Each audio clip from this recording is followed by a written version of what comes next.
Programa Viva Ubuntu, apoio cultural Estúdio Tranças, vai transformar os seus cachos, deixar eles maravilhosos, de Natiele Souza.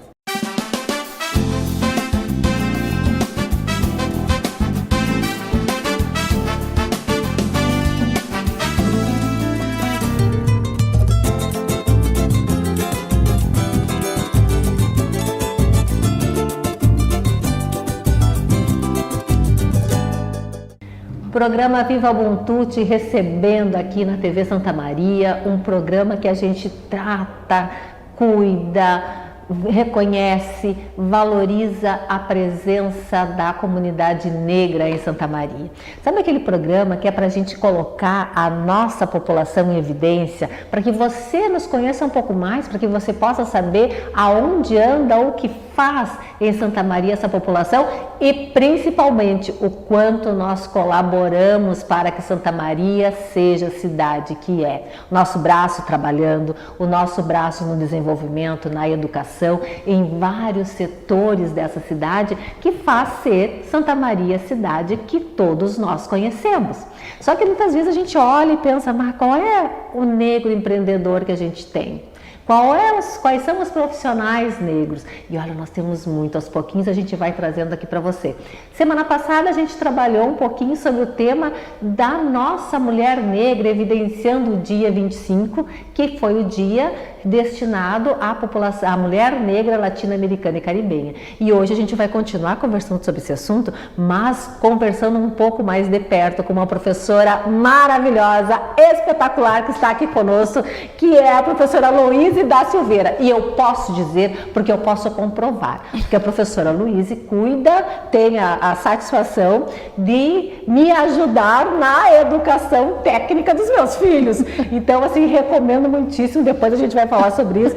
Professora Luíse, muito obrigada por estar aqui, por vir compartilhar um pouco as suas vivências e a sua vida, para que as pessoas todas lhe conheçam e conheçam mais o seu trabalho também. Muito obrigada por estar conosco. Eu agradeço muito o convite, Débora. Sempre uma satisfação estar contigo, por tudo que tu representas para a nossa cidade e para nós, mulheres negras. Com certeza tu és um exemplo aí de luta e resistência. Ai, vamos junto, vamos junto. A prof. Luíse, a família da prof é daqui de Santa Maria, sempre?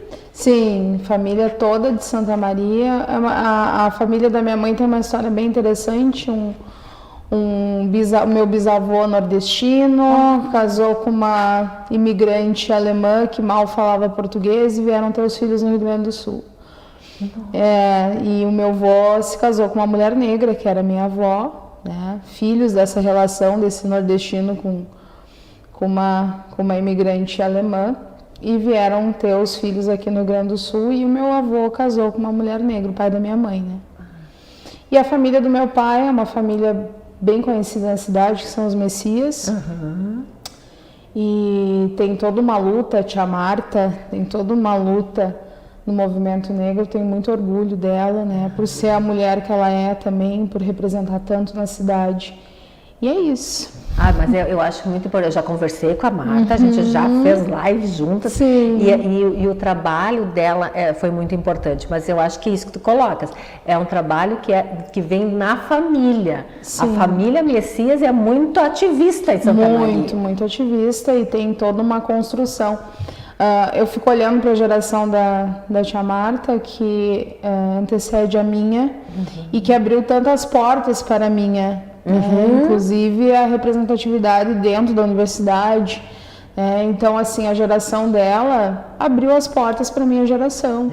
E é essa que é muito da nossa prática, né, de quem acredita numa filosofia africana de respeitar quem veio antes. Exatamente. E aí veio um pouco até da própria estrutura do programa, né? Viva Ubuntu enquanto eu sou, porque nós somos.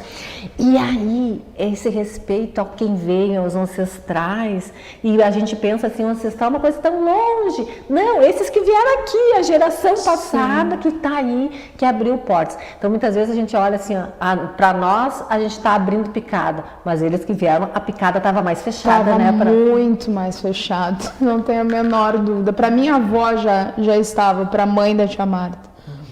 para a dona Araci, que nos deixou infelizmente em novembro. E com certeza a avó, sempre com uma visão muito lúcida das coisas e da vida, nos deixa um legado de amor e de luta, né? E hoje eu me sinto uma parte menor, mas uma parte também dessa luta que vem já de muito tempo, de muitas gerações. Exato. É por isso que a gente diz, às vezes também, se você escutar algum programa, algum dizer, alguma coisa referente à nossa presença, nós nunca estamos só aonde nós estamos.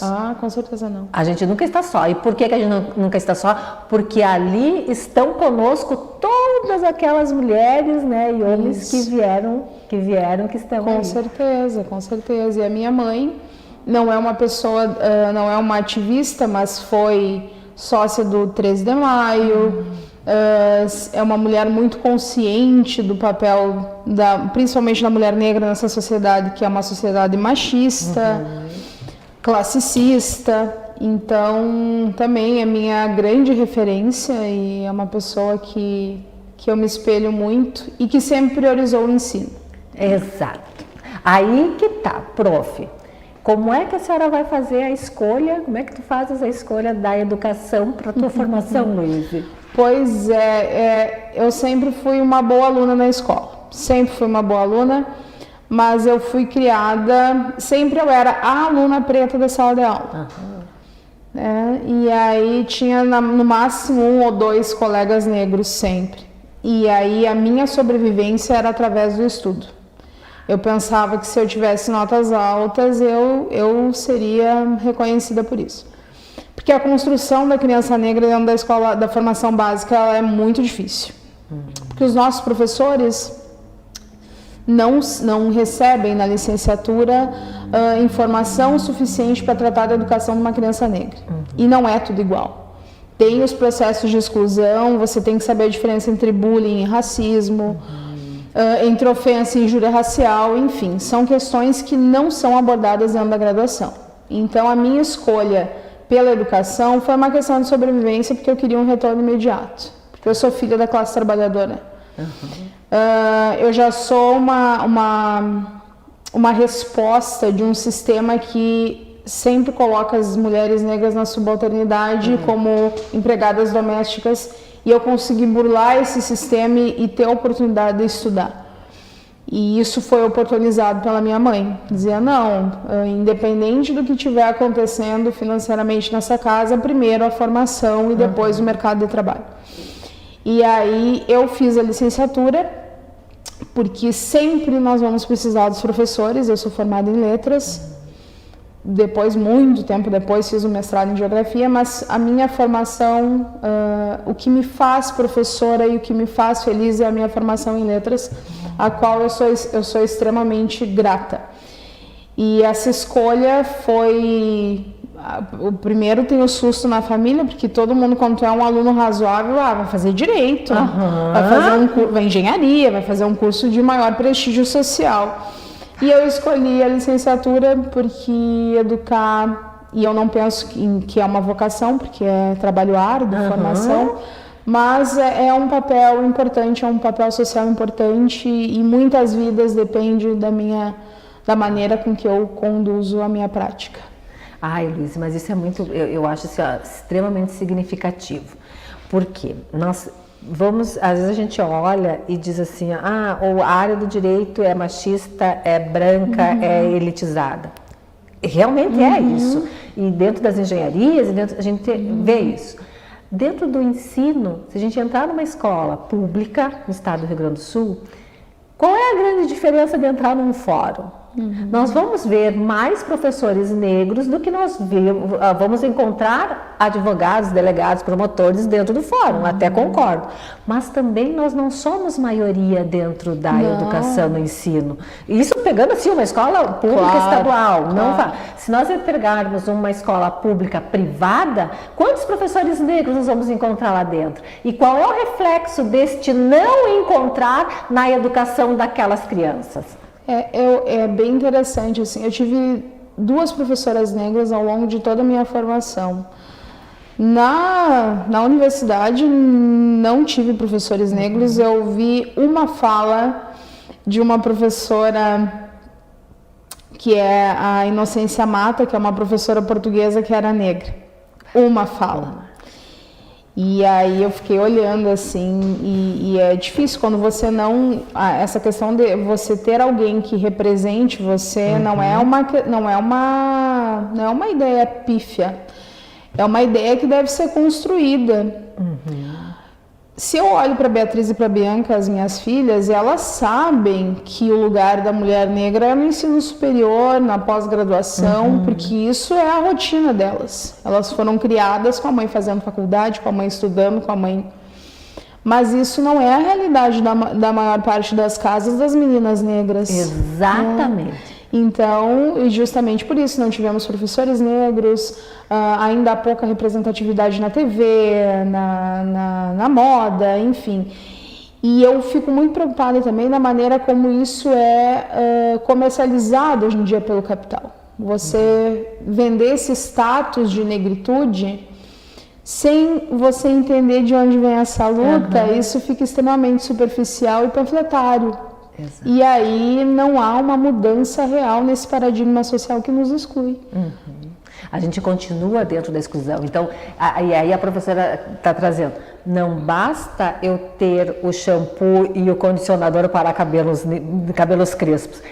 É uma construção que precisa ser feita até para que as pessoas possam identificar que esse cabelo ele é fruto de uma história. Que pertence a mim, pertence a você, pertence à sociedade. Claro. Então, realmente, nós vamos ter alguns passos importantes dentro da sociedade, precisamos reconhecer isso, mas muitas vezes falta essa base, essa concretude. E aí, prof, a gente sente quando tem uma menina que ela passa no ensino superior, ela sai na graduação e ela vem para o mercado de trabalho e ela não encontra trabalho. Na verdade, o trabalho existe, a vaga existe, está tudo certo.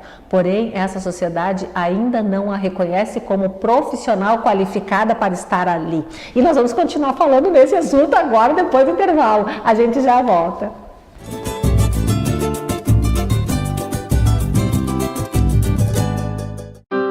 Triste? Angustiado, cheio de problemas e sem ninguém para conversar. Então disque 188. 188 é o novo número de atendimento telefônico do CVV, Centro de Valorização da Vida. De orelhão, celular ou telefone fixo, a ligação é gratuita e funciona 24 horas todos os dias. Ligue 188 e receba apoio emocional. Desmatamento? O que eu tenho a ver com isso?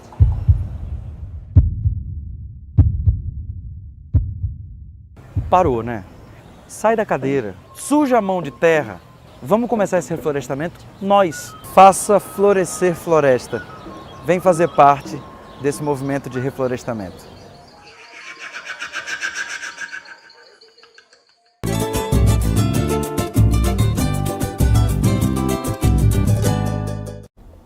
Programa no ar, e nós estamos aqui, Viva Ubuntu, um programa para que a gente possa evidenciar a presença da população negra em Santa Maria. Hoje conversando com a professora Luísa da Silveira, e agora a gente vai fazer um ganchinho também com o nosso dia, o dia 25, que foi o dia que a gente comemorou, e aí a gente pode dizer, né, prof, será que comemorar o dia da mulher negra latino-americana e caribenha? Não é propriamente uma comemoração, mas sempre dias de reflexão, de entender. Inclusive dentro de uma sociedade racista e exclusivista, que não compreende quando o protagonismo não é branco, você salientar a importância desse protagonismo negro e por que essas mulheres devem ser lembradas e por que essa luta é tão importante. Eu sempre paro assim para refletir quando tem tanto esse dia, que para nós também é o Dia Nacional da Teresa Benguela, que é bastante importante a gente salientar isso. Sempre quando tem esse dia, ou o próprio dia, ou em novembro, né, a questão da consciência negra, o Novembro Negro, são datas simbólicas de uma luta que nos acompanha há muito tempo, há muitos anos. E você entender que o processo da mulher latina, por exemplo, é diferente do processo da mulher norte-americana. Não é a mesma coisa ser negro no Brasil do que ser negro nos Estados Unidos. Então você tem que entender isso, e esses dias eles devem ser produtores dessas reflexões, para que você compreenda de que sociedade tu fazes parte.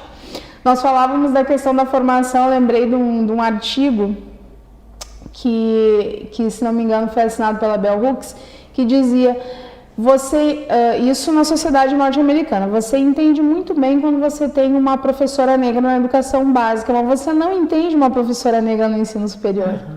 Então, são essas reflexões que nós precisamos falar. De que lugar nós falamos?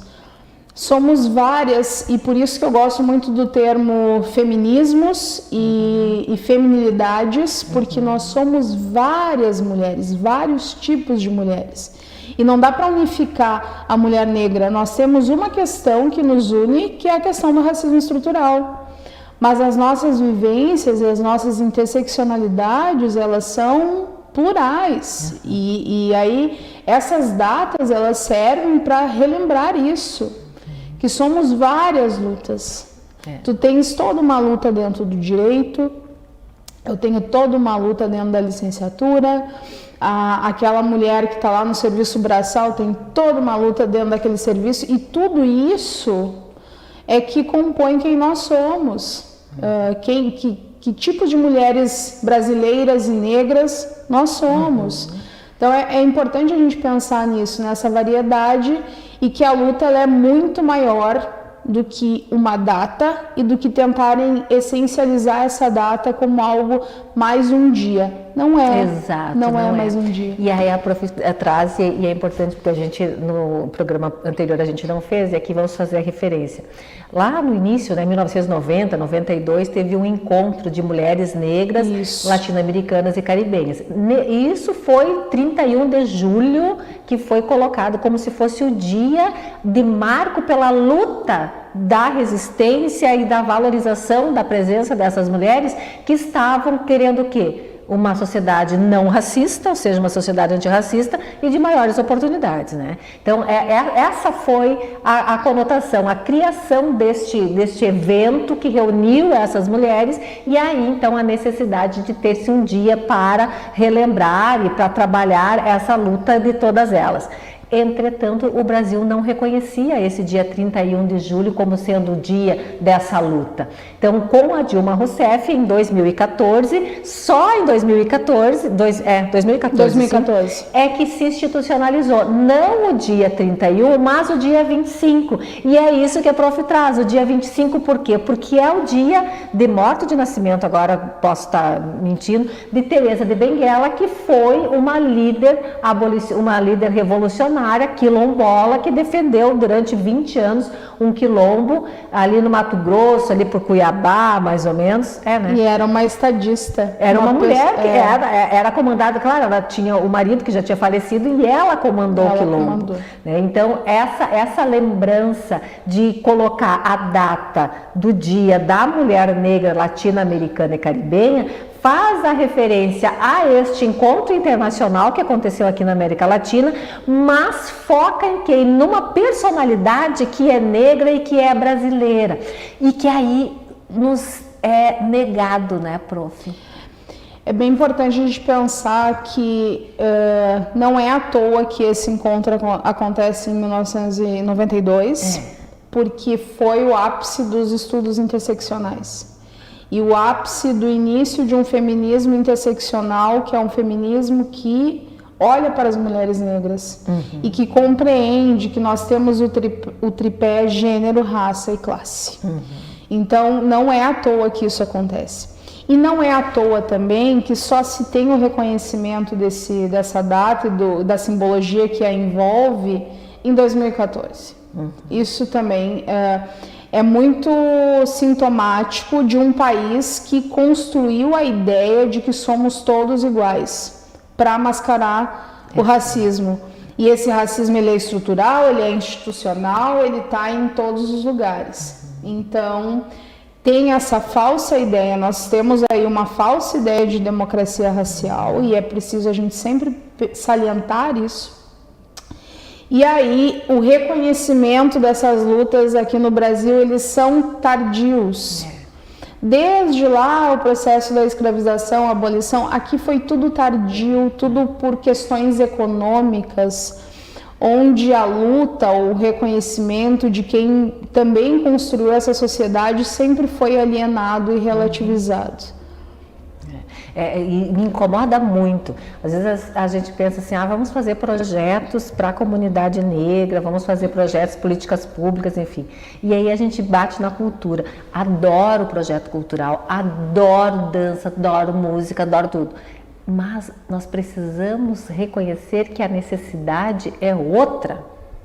Não é também de música, dança, não sei o quê, mas nós temos uma outra necessidade. Nós precisamos de emprego e renda, nós precisamos de conscientização, nós precisamos de uma série, né, de outras coisas. A Amâncio, que é uma teórica que eu comecei lá em 2005, quando eu comecei a estudar um pouquinho sobre negritude, ela coloca que nós temos uma visão muito reducionista do negro. Que ainda grosseiramente colocam batuque, rebolado, né? O que é? A menina já hipersexualizada desde a infância, o menino pode se destacar no futebol, e aí vai se criando aquela concepção de que não temos negras e negros cientistas, que não temos negras e negros médicos, advogados. Isso que esse espaço não nos pertence. Não nos pertence, exato. E assim mesmo, quando nós chegamos nesses espaços, enfim, não enaltecendo a meritocracia, porque eu acho horrível, eu acho que todo mundo tem uma construção, mas quando se consegue furar essa bolha, que é uma bolha que não nos quer lá dentro, ainda teremos vários percalços e vários empecilhos. Eu costumo colocar assim, para a gente compreender, né? A sociedade estrutural, né, estruturalmente colocada, ela é feita para uma população. Essa população não é negra, tá? Começa por aí, não é negra. Então, os negros, eles ficam à margem dessa sociedade, ficam dentro da exclusão social. Muitos de nós, como eu, como a professora, como as pessoas que passam por aqui, enfim, muitas pessoas conseguem furar o bolsão de exclusão e se atirar, literalmente. Tu imagina uma bolha aqui, né, a sociedade ali e nós aqui fora. Então, a gente consegue entrar dentro da sociedade, mas a gente não entra assim, voando, pairando de asa delta. A gente é jogado, a gente se joga lá dentro, a gente cai, a gente levanta, a gente não consegue emprego, é difícil, até que tu consegue te equilibrar dentro da sociedade e andar junto dela. Mais ou menos isso, pronto. É mais ou menos isso. Eu acredito também muito nessa questão de você ser um braço que você se levanta e ao mesmo tempo você levanta a outra pessoa negra. Isso. Eu acredito muito nisso. Eu tenho várias questões assim, por exemplo, se uma pessoa me procura, Luísa, eu não consigo fazer um projeto de mestrado. É óbvio que eu vou acolher essa pessoa porque eu quero que seja mais uma pessoa na pós-graduação, mais uma pessoa negra na pós-graduação. E eu acho que é isso, assim, você entender que para você ter conquistado esse espaço, você chegar aqui não foi sozinho e você tem que também continuar abrindo passagem para que outras pessoas venham contigo. Mas não é um processo fácil e as pessoas tentam sempre... Eu detesto a expressão mimimi, eu acho que deveria ser abolida do vocabulário, eu não aceito que falem isso em casa. Porque é aquela coisa que o mimimi é a dor que não é a sua, é a dor do outro. E você, quando você diz que toda uma luta, toda uma causa, todo um processo é mimimi, você acaba com tudo. Você pessoas morreram pessoas morreram para que nós estivéssemos aqui, né? Pessoas tiveram que fazer escolhas duríssimas para que nós estivéssemos aqui. E isso tem que ser exaltado e valorizado e repensado e retomado, inclusive na criação dos nossos filhos. Nós precisamos de uma educação antirracista. Exatamente. E isso que a lei não conseguiu fazer ainda, né? Não. Eu lembro que quando fizeram a lei de ensino da história da cultura africana, e afro-brasileira, a lei é de 2003? Acho que é 2003. 2003, eu acho. E aí eu me lembro que eu fiz um projeto em 2012 para ver quais escolas já estavam aplicando a lei e nenhuma estava. Nenhuma cidade. E ainda diziam assim: professora, mas nós não estamos aplicando a lei porque nós seguimos o conteúdo programático do Enem. E aí você começa a ver, nossa, mas tem uma lei, e lei não é para ser dialogada, ela é para ser aplicada. É para ser cumprida. E aí você tem uma prova oficial que não contempla a própria lei do seu país. E se for pegar a prova do Enem hoje, em 2020, né, a prova de 2020, ó, que vai acontecer agora em 2021, você não vai ter essa lei contemplada. Então você tira a obrigatoriedade das escolas de fazer com que essa lei se cumpra. Porque é uma lei que ela trabalha assim, todos os níveis de ensino deveriam trabalhar história e cultura da África, dos afro-brasileiros, dentro de todos os seus contextos. Então não é só o professor de história, geografia, não é só o professor de artes, não. Seria dentro de todo o contexto. E não só no 20 de novembro. Que foi o que no máximo acabou acontecendo. Exato. Algumas escolas fazem projetos para o 20 de novembro como se estivessem atendendo a lei, quando na verdade não estão. E nos cursos de graduação a mesma coisa. Quando você tem alguma cadeira, ela é optativa, ou eles fazem lá um projeto ou uma ação e pronto, está contemplado. Ficou em paz com a sua consciência. Mas aí a gente não muda aquela mentalidade. Exatamente, a gente não consegue construir uma visão diferente. Prof, muito obrigada. Ai, que lindo, nós conversamos bastante sobre muitos assuntos. Vamos ter que voltar a conversar sobre outras questões, mas para a gente trazer para o nosso ouvinte, para as pessoas que acompanham esse programa, como é importante essa data do dia 25, a valorização da mulher negra, essa percepção de que nós sim estamos em todos os lugares, em todas as profissões, e começar a desmistificar esses rótulos e esses estereótipos que nos foi concebido durante anos e anos nesse país, né, prof? Com certeza. Então, nós somos a nova cara desse Brasil que reconhece que nós temos um lugar e que nós precisamos desses espaços. Ai, prof, muito obrigada, prof. Viva Ubuntu. Para você que está nos acompanhando, nos ajude a divulgar mais esse programa, distribua pelas suas redes sociais, convide outras pessoas para nos acompanhar, conhecer um pouco mais, conhecer a nossa população negra, valorizar a nossa presença aqui, porque eu acho que isso é muito, muito, muito importante para que todos possam ter uma sociedade mais justa, fraterna e igualitária. Viva Ubuntu! Programa Viva Ubuntu, apoio cultural Estúdio Tranças, vai transformar os seus cachos, deixar eles maravilhosos, de Natiele Souza.